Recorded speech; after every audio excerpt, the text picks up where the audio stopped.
வணக்கம் நண்பர்களே, என்னோட சேனலுக்கு உங்களை வரவேற்கிறேன்.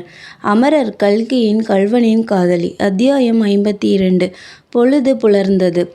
முத்தையன் கல்யாணியை பார்க்க வேண்டும் என்ற விருப்பத்தை தெரிவித்ததும் சர்வோத்தம சாஸ்திரி தாமே நேரில் போய் கல்யாணியை அழைத்து வருவது என்று தீர்மானித்து கொண்டார்.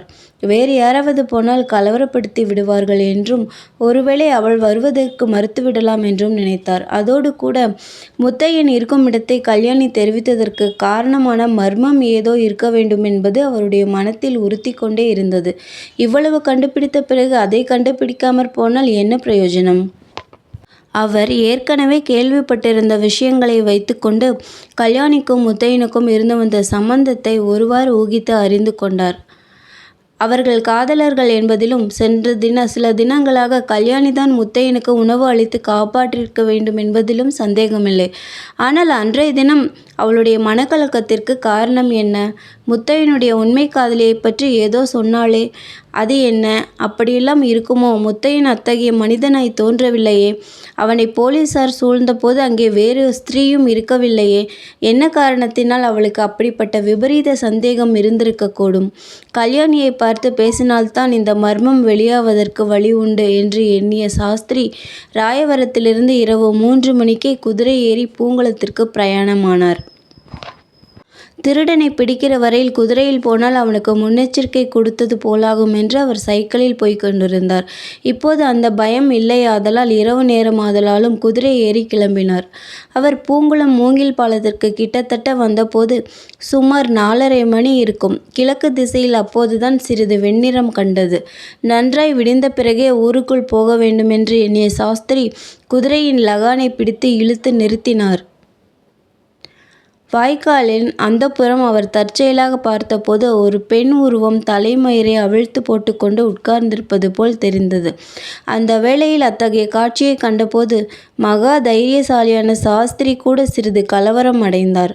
கொஞ்ச நேரத்திற்கெல்லாம் யமனே வா, சீக்கிரம் வா, வந்து என்னை கொண்டு போ என்ற குரல் கேட்டதும் அவருடைய பயங்கரம் அதிகமாகத்தான் ஆயிற்று. ஆனால் அடுத்த நிமிஷம் அந்த உருவம் தண்ணீரில் தலைக்குப்புற விழ அதனால் உண்டான குபுக் சத்தத்தை கேட்டதும் சாஸ்திரியின் கலவரம் எல்லாம் பறந்து போயிற்று.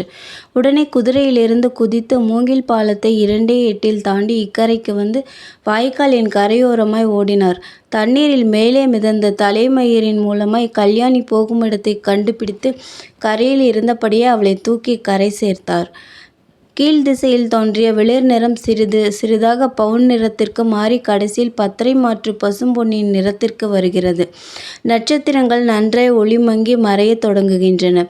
ஆகாயத்தில் கருநிறம் நல்ல நீல நிறமாக மாறி வருகின்றது.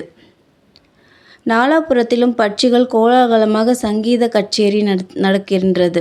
இத்தகைய நேரத்தில்தான் கல்யாணி கண் விழித்தாள். முதலில் அவள் கண்களுக்கு தெரிந்தது சாஸ்திரியின் முகம். இதென்ன? இந்த பிராமணன் இங்கே எதற்காக வந்தான்? தன்னுடைய உடம்பெல்லாம் ஜில்லென்றிருப்பதை கல்யாணி உணர்ந்தாள். ஈரப்புடவை, ஈரத்தலை. ஓஹோ, தண்ணீரிலிருந்து தன்னை இந்த பிராமணன் கரையிலே இழுத்து போட்டிருக்கிறான். தான் அதிகாலையில் எழுந்து உயிரை விடுவதற்காக வந்தது எல்லாம் ஞாபகம் வந்தது. அக்கரையில் குதிரை ஒன்று சேணம் போட்டு நின்றிருப்பதை பார்த்தாள். குதிரையின் மேல் இந்த பிராமணன் வந்ததைத்தான் யமன் வருவதாக எண்ணியிருக்க வேண்டும்.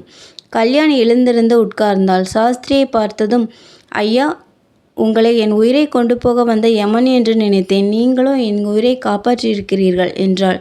அதை கேட்டதும் சாஸ்திரியின் முகத்தில் புன்னகை தோன்றியது. ஆனால் கல்யாணியின் அடுத்த வார்த்தையில் அந்த புன்னகை எரிந்து போயிற்று.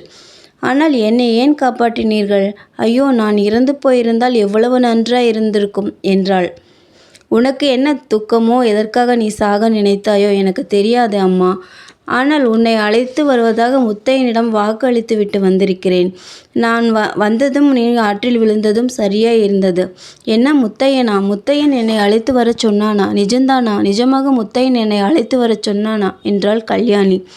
திருச்சிற்றம்பலம் பிள்ளை மகள் கல்யாணி என்பது நீதானே? நான் தான் அந்த பாவி. முத்தையன் உன்னைத்தான் பார்க்க வேண்டும் என்று சொன்னான். வந்தால் அழைத்து போகிறேன். வந்தாளா? முத்தையன் அழைத்தும் நான் வராமல் இருப்பேனா? இதோ இப்படியே வருகிறேன், அழைத்து போங்கள். அது சரியல்ல அம்மா. நீ வீட்டுக்கு போய் புடவை மாற்றிக்கொள். வாய்க்காலில் குளித்துவிட்டு வந்ததாக வீட்டில் சொல்லு. நான் பிறகு வந்து முத்தையனின் கேஸில் சாட்சியாக நீ வரவேண்டும் என்று சொல்லி அப்புறம் நீ வரலாம். ஐயா, சத்தியமாக சொல்லுங்கள், நீங்கள் யார் என்றாள் கல்யாணி. கோபித்து கொள்ளாதே கல்யாணி, நான் போலீஸ் இன்ஸ்பெக்டர். நேற்று உன்னை ஏமாற்றித்தான் விட்டேன். அதற்கு பரிகாரம் தேட இப்போது வந்திருக்கிறேன். என்னை நம்பி வா என்றார் சாஸ்திரி. கல்யாணி அவருடைய முகத்தை ஏறிட்டு பார்த்தாள். என்ன நடந்தாலும் சரி, அவருடன் போவது என்று உறுதி கொண்டாள். நன்றி. மீண்டும் அடுத்த அத்தியாயத்தில் சந்திப்போம்.